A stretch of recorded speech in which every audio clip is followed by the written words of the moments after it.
Ya, el curso. Entonces, ¿qué es, digamos, el BIM? Ya para que lo vayamos un poquito interiorizando y para que entendamos que los software que nos apoyan son específicamente eso. Ya, Revit es un software, ya un software que colabora con la metodología BIM, está dentro de la metodología, puede ser uno de los cuantos medios que podemos utilizar para trabajar con ella, pero no es BIM. Ya, un error súper ampliado y común dentro de la industria que ustedes van a escuchar mucho, sobre todo a profesionales que están un poquito ya alejados del mundo tecnológico y que se dedican más que nada a la administración, al control y al manejo de empresas, que no están muy metidos en el área técnica, o ya por su grado de avance, digamos, en sus profesiones, están en una categoría profesional senior en la que ya no se dedican a estar metidos en esto, sino que más bien a controlar a los equipos. Entonces, desde ese punto de vista, hay mucha gente que utiliza la palabra BIM para referirse a los software, ¿ya? O sea, si ven un archivo Revit, piensan, o un archivo de ArchiCAD, dicen eso es BIM. Y la verdad es que eso no es BIM. Ya BIM es una metodología mucho más amplia y eh, se refiere a una manera de trabajar ya que se traduce, digamos, en la utilización de modelos de información, ¿ya? Y desde ahí viene su acrónimo. BIM significa Building Information Modeling, o sea, literalmente son modelos de información para la edificación o de edificios, ¿ya? Entonces, en ese sentido, como son modelos, ¿ya? Eh, lo que reflejan, digamos, es lo más fiel posible la realidad, no solamente la realidad geométrica de los proyectos, sino que la realidad en su información. Lo que más importa aquí a veces no es la geometría, sino que es la información. ¿No es cierto? Venimos acostumbrados a un mundo del CAD donde hay que representar las cosas súper fielmente y hay que tratar de dibujar muy bien o de modelar en 3D muy bien los objetos eh, y, y digamos, la representación es súper importante para poder comunicar algo, ya relacionado obviamente para este caso con la construcción. En el BIM a veces la geometría no es tan importante y se puede volver incluso hasta un aspecto secundario, porque en el BIM lo que importa es la información con la que cargan los objetos. Entonces a veces un pilar o una viga, por ejemplo, puede ser representada por una simple extrusión de un rectángulo, pero si la información dice algo distinto o alimenta aún más esa geometría, uno va a entender o la persona que va a construir va a entender que hay que hacer esa viga de otra manera, que no es necesariamente un rectángulo extruido. ¿Ya? Entonces, es súper importante entender que la información es fundamental dentro de la metodología BIM. ¿Ya? El BIM comprende o abarca, digamos, todo lo que se conoce como el ciclo de vida de un proyecto. ¿Qué es el ciclo de vida de un proyecto?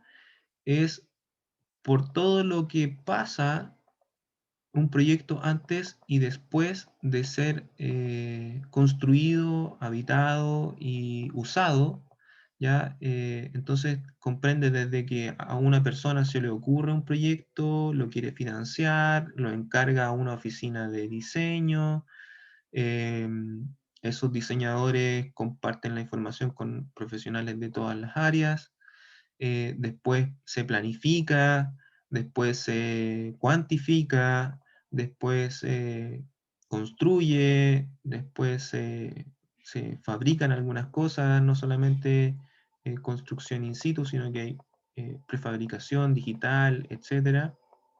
Después eso se construye, se realiza un proyecto también y se vuelve a medir en relación a lo construido. Después se utiliza el edificio, se maneja, se requiere un mantenimiento, etcétera. Después podemos decidir si lo demolemos o no, o se reutiliza. Entonces hay todo un ciclo de vida a lo largo del tiempo que sufren o viven, digamos, los edificios, y el BIM está o aplica a cualquier momento, digamos, de ese ciclo de vida. No es necesario que el BIM participe de todo el ciclo de vida, a veces el BIM se puede dedicar a una sola parte del ciclo de vida, pero sí, sí o sí, digamos, va a ser parte del mismo, ¿ya? Entonces hay que entender eso y entender que el BIM no es un software, ¿ya? Y que es una metodología. ¿Ya? Sus diferencias con el CAD, que es lo que dejo aquí, principalmente es que en el BIM cada elemento tiene una categoría, que lo vamos a revisar en el bloque práctico, entender qué es lo que es una categoría. También lo dejo aquí un poquito más adelante en los apuntes. Ya entonces ya no se dibujan líneas ya para representar, por ejemplo, un muro, y no hay que hacer una doble línea, sino que lo que colocamos son elementos. O sea, aquí no dibujamos un par de líneas en planta y después hay que volver a dibujar un rectángulo para dibujarlo en elevación, ya, sino que aquí lo que colocamos es un elemento siempre en 3 dimensiones. Ya es como casi como ir armando un Lego o ir armando la maqueta en digital, y entonces lo que uno va a hacer, y que de eso se trata, es lo que se conoce como construcción digital. Ya, o sea, vamos a replicar tal cual como debería ser en la realidad un edificio una vivienda, o que se entienda como construcción, un puente, ¿ya? Tal cual como es en la realidad, lo vamos a hacer digitalmente, ¿ya? Lo más fiel posible de todo el punto de vista hablando, ¿ya? Después tenemos que en BIM no se dibuja en 2D, ¿no es cierto? Sino que se dibuja en 3D inmediatamente, que es lo que les comentaba.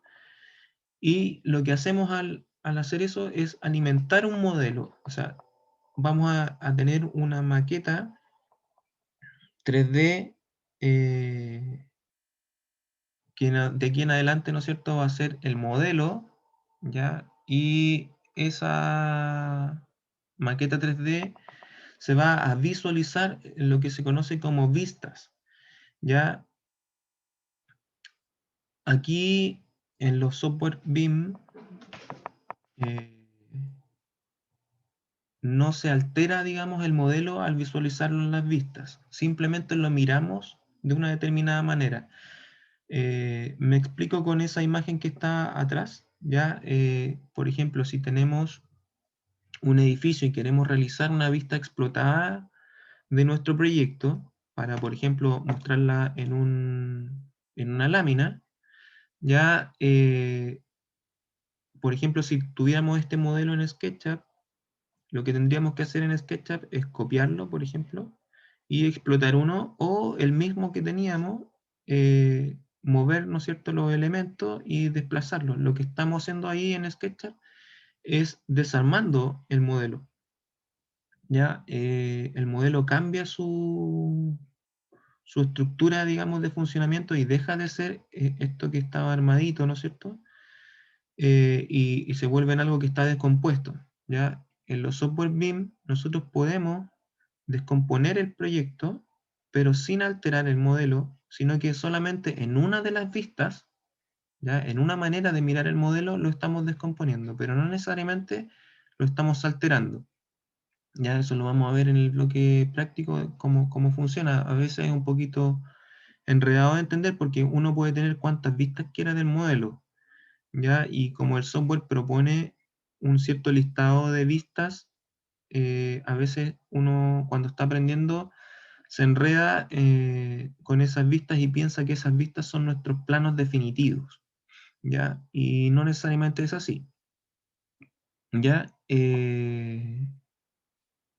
Entonces, al construirse en 3D todo nuestro modelo, siempre hay una coherencia entre todos los elementos. ¿Ya? ¿A qué se refiere esto? De que nuestros muros, por ejemplo, saben que tienen que llegar de un nivel a otro nivel, que nuestras plantas van a tener relación con las elevaciones, con los cortes, no va a haber una discordancia, por ejemplo, si yo en la planta muevo una ventana, en las fachadas no voy a tener que actualizar e ir a dibujar nuevamente esa fachada, sino que con un cambio en una zona se cambia en todos lados, en el modelo 3D, en las elevaciones, en todos lados, y eso es como lo mágico que uno empieza a ver las primeras veces que ocupa estos software, porque uno se ahorra mucho tiempo. Eh, lo que yo siempre comparto es que el software no hace solas las cosas, ¿ya? Uno es el que las tiene que alimentar, uno es el que las tiene que hacer. Entonces, si bien el software realiza, por ejemplo, un corte de la edificación trazando una línea, eh, el corte no se va a ver automáticamente con la gráfica que nosotros vamos a buscar, ¿ya? Entonces la gráfica nosotros la tenemos que acomodar, igual tenemos que acotar o identificar los recintos, no sé, etcétera. Entonces, eh, igual hay trabajo que hacer, los software no hacen solas las cosas, que es un error recurrente de pensar que hago el proyecto en Revit porque voy a tener todos los planos al tiro y resulta que tampoco es tan así, ¿ya? Eh,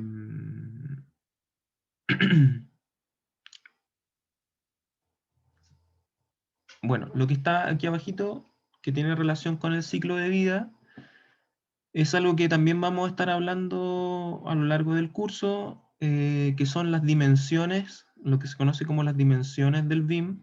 Ya aquí yo les muestro las básicas, que son 7, pero hoy día hay en discusión como hasta la 10 o hasta la 11 más o menos, pero eso como que varía en función de los distintos teóricos del tema y las que siempre están y siempre permanecen como las fundamentales son estas primeras 7. Ustedes ya están acostumbrados obviamente a trabajar en la 3D, ya en la tercera dimensión, que en este caso es como la dimensión más básica del BIM, o sea, no hay BIM sin un 3D, ya, o sea, no hay BIM en 2D, sino que parte con información que tiene una tridimensionalidad, y fundamentalmente este mundo se encarga de la representación gráfica, de la visualización, etcétera. Ya, aquí no hay mucho más que información geométrica, ya, largos, anchos, volúmenes, áreas, etcétera. ¿Ya? En la cuarta dimensión tiene que ver con el tiempo, con la programación, ¿ya? El cómo esos elementos que teníamos anteriormente en la tercera dimensión se van disponiendo en el tiempo durante la vida de la obra. O sea, por ejemplo, yo no puedo decir que la cubierta la voy a hacer antes que las fundaciones, porque en el fondo sería un orden ilógico, entonces yo puedo tener una cierta temporalidad de cómo se construyen estas cosas y asociarles también una fase de creación, una fase de derribo, o un plan, un diseño de la ejecución. O sea, puedo hacer, no sé, esta fachada, por ejemplo, primero que las otras, porque esta ayuda a rigidizar, por ejemplo, el edificio. Entonces, si hago esta primero, el edificio no se me va a caer durante la colocación de los distintos otros elementos. Entonces, ese plan de construcción, que tiene que ver mucho más con el mundo de los constructores, eh, uno también lo tiene que ir diseñando, digamos, en lo que corresponde a la cuarta dimensión.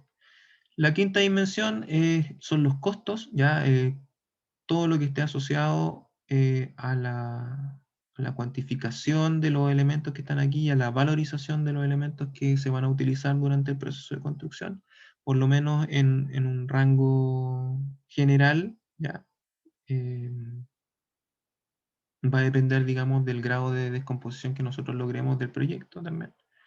Pero de eso se encarga la quinta dimensión. La sexta dimensión tiene que ver con el análisis en general, ya no solamente energético, sino que de sostenibilidad. Eso aplica todo el proyecto en general, ya no solamente el análisis energético, sino que también el análisis estructural, el análisis de las distintas disciplinas como acústicos, ya, etcétera, no solamente el energético. Y la séptima dimensión, que es de las más importantes, pero que todavía tiene en nuestro país, creo yo, muy poco desarrollo, y en general también lo que se busca, digamos, es que esta dimensión sea de las más importantes, ¿ya? Porque esta dimensión tiene que ver con la operación del proyecto. O sea, es como la última parte, cuando uno ya lo va a vivir, por decirlo así. Entonces, por ejemplo, si yo tengo un colegio con esta modelación y con esta dimensión, yo podría saber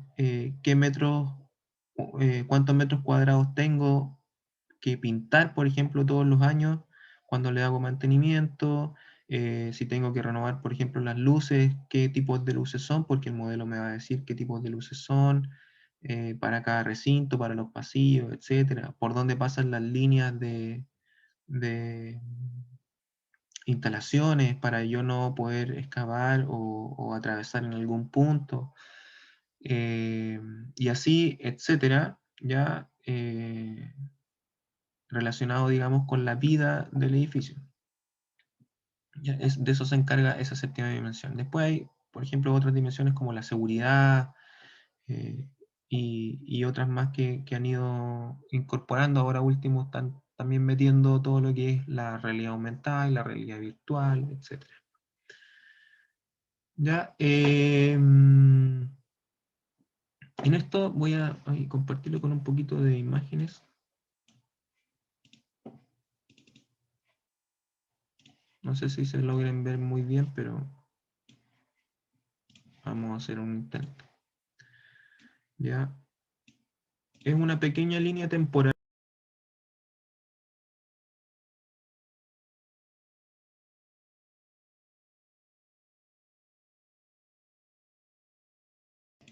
Ahí volví. Se me fue el internet un segundo, parece.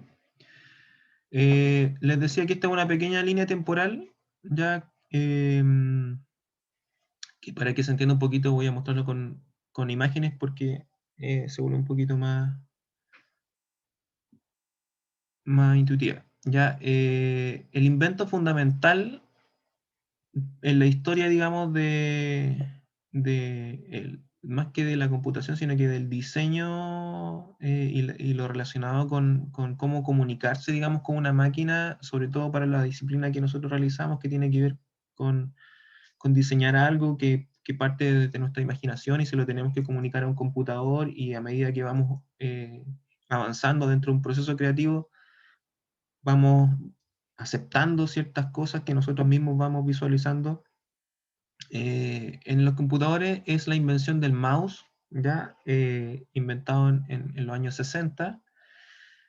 ¿Y por qué es tan importante? Porque se vuelve digamos, el dispositivo más masificado de interacción hasta el día de hoy, digamos, con las máquinas, o sea, es la herramienta con la que más interactuamos con las máquinas, a pesar de que hoy, digamos, hasta la invención de las pantallas táctiles económicas, eh, son los dispositivos que más se siguen ocupando, digamos.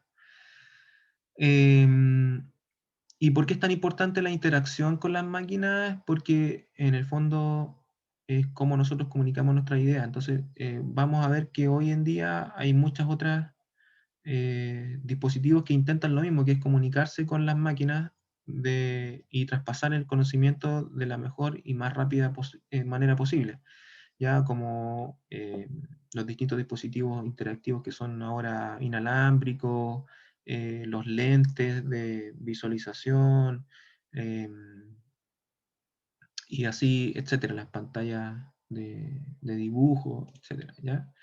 De los primeros programas que se realizaron o que se inventaron para la representación computacional de la geometría. El primero es uno que es súper importante, que se llama Sage. Ya ahí algo se ve en la imagen, lo que es capaz de producir. Y en el fondo, después que inventaron esto, inmediatamente vinieron como una serie de protocolos de cómo ya empezar a pensar no solamente la interacción de la información, sino que el cómo debía organizarse la información. Y Disculpe, profesor, sí, no está compartiendo su pantalla. oh, perdón, con esto que se cayó, ahí, ahí sí, Sí, ahí sí. perdón. Entonces ahí, bueno, le mostraba el tema del mouse. Esa es la Sage, ¿ya? Y esos son los dibujos que eran capaces de producir. Y si ustedes se fijan, la interacción era a través de un lápiz. ¿Ya? Como les decía, una vez que crearon esto, lo que empezaron a pensar era cómo, ya que tenemos, digamos, los dispositivos de interacción y podemos generar geometría, ahora cómo organizamos la información. ¿Ya? Uno de los avances más notables en la historia, digamos, de la comunicación e interacción con las máquinas son los trajes espaciales, sobre todo los que partieron, digamos, con los primeros viajes de los Apolo, porque esto es un dispositivo completo, o sea, el cuerpo completo interactúa con las máquinas, los cuerpos, digamos, de los astronautas son leídos de manera completa y aparte de eso también pueden conectar otros dispositivos que también pueden leer información. Entonces, después de eso, empezaron a ver cómo se organizaba, digamos, esta información y este hombre que falleció el año pasado, eh, que se llama Charles Eastman, es uno de los que se considera como padres del BIM. Ya él lo que hizo en los años 70, a mediados de los años 70, fue organizar ya una serie de bases de datos de arquitectura. ¿A qué me refiero con bases de datos de arquitectura?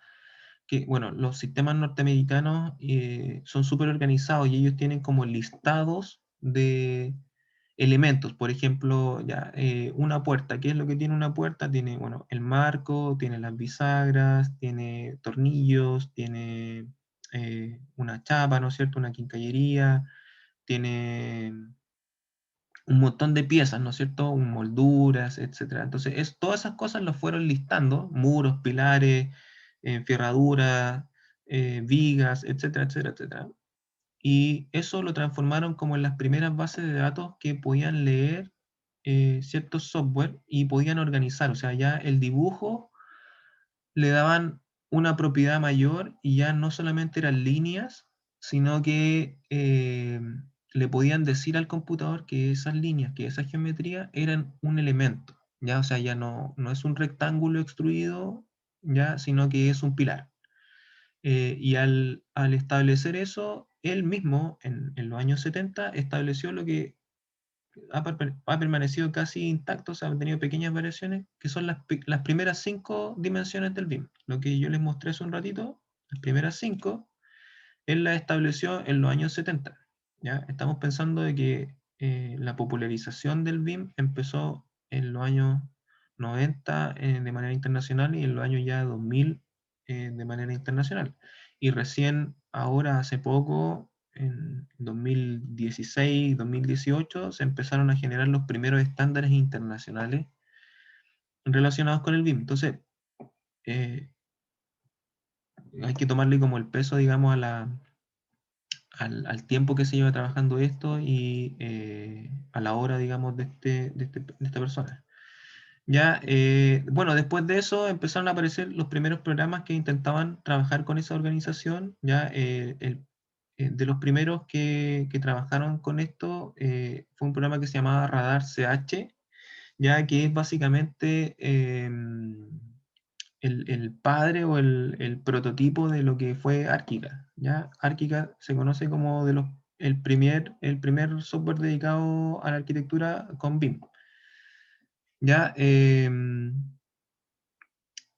Y lo que se desarrolló específicamente no fue arquitectura, sino que fue una planta nuclear, ¿ya? Y lo que se modeló en ese software fueron todas las tuberías y todas esas cosas que eran muy complejas de entender y que son muy complejas de manejar en el mundo de la construcción. O sea, hacer este enredo en terreno sin un modelo o sin unos buenos planos es súper difícil. Entonces, si ustedes ven, eso era el producto que era capaz de hacer y funcionaba en el Apple Lisa, ya a mediados de los 80.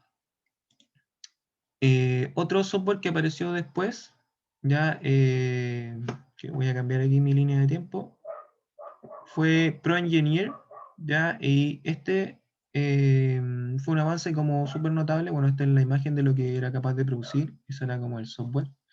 Ya era un software absolutamente dedicado a la ingeniería y a la producción de aviones y de barcos. ¿Ya? Pero desde aquí nacen varias cosas porque este es el primer programa que utiliza un modelo de generación con parámetros, ¿ya? Que uno le podía entregar información a cada elemento y añadir, ¿no es cierto? Y controlar la geometría y la información a partir de parámetros, o sea, de textos. ¿Ya? Eso es lo que hace hoy día ProEngineer, ¿ya? Sigue trabajando, digamos, con el mundo de las máquinas, de los aviones, de los autos, ¿ya? Eh, Sigue existiendo, digamos. Y un par de ingenieros que trabajaban aquí en ProEngineer se asociaron, se salieron de la empresa y formaron lo que nosotros conocemos hoy día como Revit. Ya, y lo asociaron a la edificación y produjeron un motor bastante robusto, era bastante potente y se empezó a consolidar dentro de un mundo como alternativo de, de la construcción, de los arquitectos, se empezó a popularizar y bueno, ahí llegó el gigante Autodesk y lo compró ya por ahí por el año 2002. ¿Ya? Y desechó, digamos, su producto que hasta ese minuto estaban trabajando ellos, que era el Architectural Desktop. No sé si alguien alguna vez lo ha tenido la oportunidad de ver, bueno, ya está como medio obsoleto ya, que era el AutoCAD Architectural Desktop, que es como el primer intento que hizo Autodesk por competir con ArchiCAD eh, directamente metiéndose como en el mundo BIM y la interoperatividad, ¿ya? Y luego de comprar Revit se decidieron a desechar ese y a potenciar, digamos, el desarrollo de Revit y ya, digamos, ya es lo que conocemos hoy, que es básicamente uno de los líderes del mercado. Después empezaron a aparecer otras cosas que también venían del mundo del diseño de aviones. Si ustedes siguen un poquito la historia de todo lo que está relacionado con el diseño arquitectónico, sobre todo el diseño complejo, hay muchas cosas que los arquitectos terminan yéndose como a otras disciplinas, a otras modelaciones, a otros programas para poder producir sus proyectos. Entonces, el más, digamos, famoso que se volvió en algún minuto fue el software que se llama CATIA, que desarrolló Bentley, ya, que es el mismo que en su época competía con AutoCAD, que era MicroStation, ya, que esto también está dedicado full a realizar aviones, turbinas, etcétera. Y el que popularizó esto en el mundo de la arquitectura fue Frank Gehry, ya para desarrollar su edificio, él utilizaba CATIA, ya, y él mismo diseñó un software basado en la arquitectura de este y lo aplicó, digamos, a los edificios. Ya, y ya para terminar, digamos, con esta línea histórica, en el 2005 nace una organización mundial que viene como a regular, digamos, todo lo que tiene que ver con la interoperabilidad el intercambio de información, ¿ya? Que se llama Building Smart. Ya está la Building Smart Internacional y hay una serie de otras que están en distintos países específicos. La que nos regula con más contenido al mundo hispano está en España, en Madrid. Y creo que se iba a instalar una aquí en, no sé si en Perú o en Brasil, pero todavía no está como muy consolidada la Building Smart en Latinoamérica. Em, ¿Por qué es tan importante la Building Smart hoy? Es porque hoy se busca que la información sea compartida y universal, digamos. De ahí nace el concepto de Open BIM. ¿Ya? Hay mucho software que es gratuito para leer información BIM que es compartida a partir de los estándares em, que desarrolla la Building Smart y, ¿no es cierto?, desde ahí aparece, digamos, lo que es el formato de intercambio más aceptado en el mundo y que se desarrolla con mucha profundidad, que es el formato IFC, ya que es un formato de intercambio de modelos con información específica para uso específico, ya entre software. O sea, yo puedo comunicarme entre distintas casas de software eh, de buena manera a través de este formato, si está bien manejado y exportado con un criterio correcto.